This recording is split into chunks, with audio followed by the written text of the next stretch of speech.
Hello,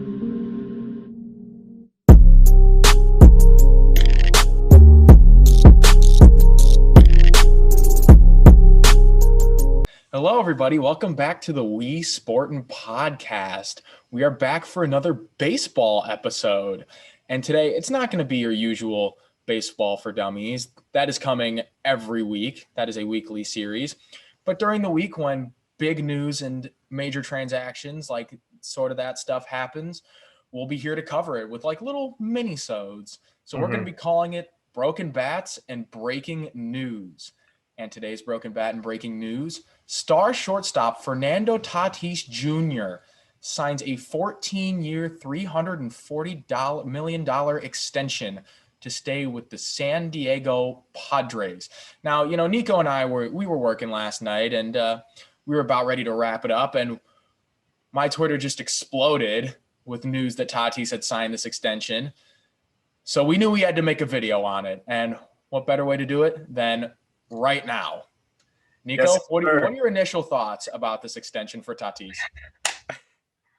It's a lot of money. I'm just telling you that. It is a lot of money. It's actually it's the longest contract in baseball history. No contract has ever been 14 years in length before. Well, I'll say this. You guys know I don't know a lot about baseball, but I did my research a little bit. From what I know from this guy, he's pretty good. Deserves his money regardless. Going to play $24 million, a year. Had a $10 million signing bonus, which I think is Jesus Christ, it's insane. And the next time he's becomes a free agent in 2035, which I think this whole contract to me is just blows my mind.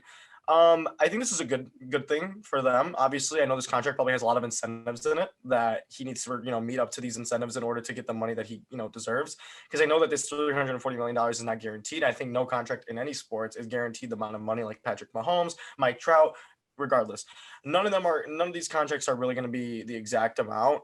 For being 22 years old though, and locking him up for that long really shows how much the San Diego Padres look at Fernando Tatís Jr. And I think that they look at him to be their cornerstone of their franchise, which is really good. Obviously, they're going to be looking to him in the future, which is fantastic for him because I've seen this guy's stats. This guy is literally a hitting machine, and I know that he's a literal beast in baseball, and he will be an MVP coming up very shortly. And I wouldn't be surprised of seeing him being an MVP in the NL and in the next couple of years. And yeah, he's going to be really competing with that Dodgers powerhouse of hitters like Cody Bellinger, Trey Turner. Correct? I'm getting these names right. Trey, we'll work on that. We'll work on that in baseball for dummies. You're thinking of Corey Seager. Trey Turner plays for Washington. But it's all right. Yeah. Hey, you'll grow in your baseball knowledge, and so will we. I mean, my thoughts about it. I mean, this contract has a full no trade clause, as Nico stated previously, average annual value of a little over $24 million a year. So essentially, he is locked into being a San Diego Padre until 2035, until his age 36 season. Now, that's crazy because a lot of guys have avoided arbitration, but never in this big of a way. Mm-hmm. Now, the real money doesn't start flowing in until 2025. I mean, I don't know the full details of the contract yet, but I have up until 20. We do? Well, actually, I will say this. I'm going to kind of not make you understand, but you're going to kind of, I guess, know why. I'm going to just assume, though, that he is still on a contract with them for a little bit of an extension to 2025, that it's on a very short minimum deal, or not minimum deal, but he's on a contract already. So it's kind of like what we saw, and I hate to bring it the extension. Okay, so how that works is so basically rookies and young guys in the MLB, for their first 6 or 7 years that they're in the MLB, they get to negotiate this contract called arbitration, where the club comes up with a number and the player comes up with a number of how much they think they're worth, and then it's that year. That's how much they're making for that year. Now, by signing this big deal, Fernando Tatís Jr. has avoided the long and arduous process of arbitration.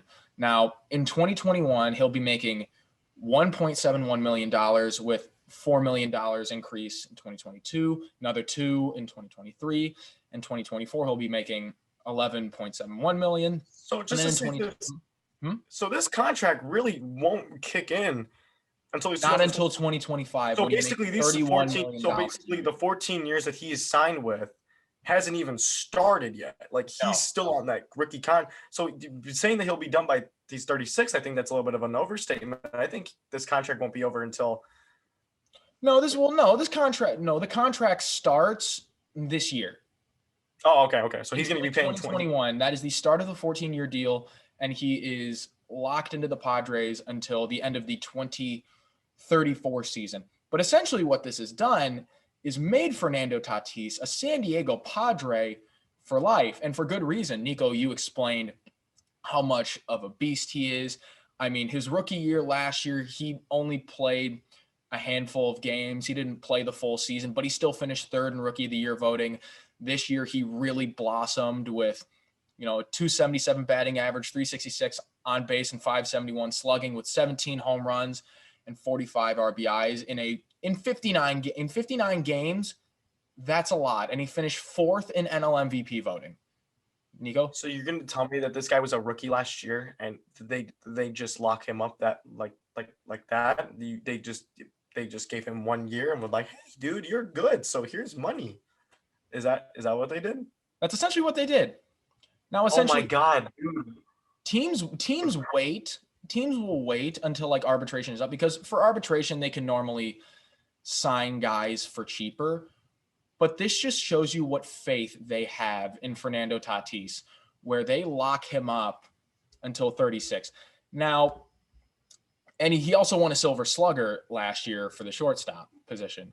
Fourth in NL MVP voting, 2020 NL Silver Slugger at the shortstop position. Kyler Murray's really punching himself in the stomach right now. Am I right? Baseball is where the big bucks are made if you're really, really good. Now, Nico, let me bring this to your attention. With the signing of Fernando Tatís Jr. to the $340 million deal, that makes the Padres infield, first base, second base, shortstop, and third base, in total worth $812 million in total. Well, you told me that baseball doesn't really have a salary cap. Well, that's just the total of how much they're making. Because their first baseman, Eric Hosmer, his contract is worth $144 million in total. Second baseman, Ha-Seong Kim, who they signed recently, like this offseason from Korea, making $28 million. Tatís, who we just mentioned, making $340 million. And Manny Machado, whose contract is worth $300 million. So, like, those two guys alone, Machado and Tatís, are collectively worth $640 million. They don't get a ring out of this. I think this is going to be the most disappointing team in MLB history to not win a ring. Yeah, this team is continuing the Padres mantra this offseason that they're all in. They're in it to win it. They locked down Tatís. They got arms, and they're in. And I think, Nico, like we've been saying privately that, like, you want to invest in some jerseys.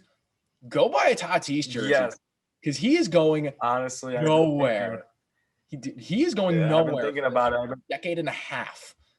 So yeah, and I mean, that's about as sure bet as you can get. Copping a Tatís jersey, that's not going to change. Yeah, no. So I think we covered everything. I think, right? We absolutely covered everything. Fernando Tatís, beast of a player, up and coming. He's only 22 years old, so he's not even in his prime yet. He just got paid. And he just locked himself the bag. Yeah, he just got himself a major bag, $340 million. Yeah. This guy is going to be a beast for the Padres for a long, long time. But yeah, that'll do it. Right, with our little mini outro, man. Bats and breaking news. We'll be here for more baseball content. If you want to watch our previous baseball video, Baseball for Dummies, where we break down spring training, pitchers and catchers reporting, go check that out. And until then, like, subscribe, let us know if you want to see more baseball content, and peace.